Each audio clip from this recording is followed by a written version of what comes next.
Hi everyone, so in this video I want to show you how to set up a basic exponential smoothing forecasting model.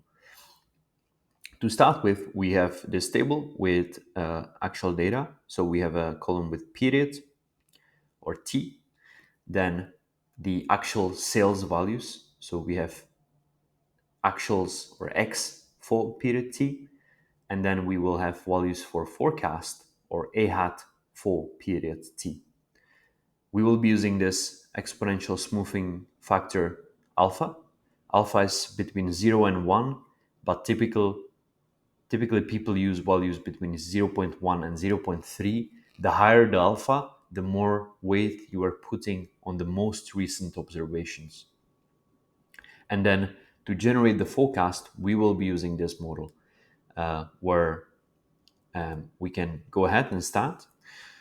Typically, to initialize the forecast, you need some forecast or a hat t for t value for the last period in your actual data.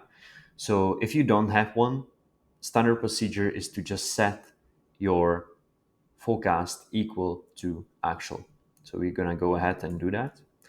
And then we can actually start generating the forecast for the horizon that we want to cover. To do that, we will use this formula. So we can go ahead and use these values. So starting with x for period t minus 1, which is this one, times alpha value plus 1 minus alpha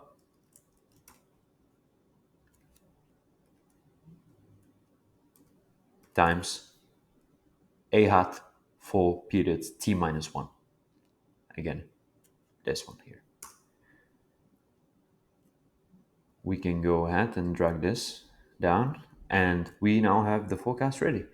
So if we were actually to put more weight on the most recent actuals, let's say 1, you will see that what it is doing is that it is basically saying that our forecast for the next period is equal to the actual from the previous period.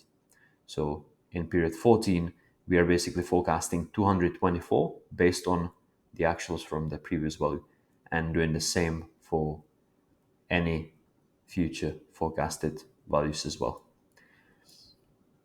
So this is the basic exponential smoothing forecast. In the next video, I'll also show you how to add trend in the forecast so we capture any specific demand trends that we observe in the actuals. Many thanks.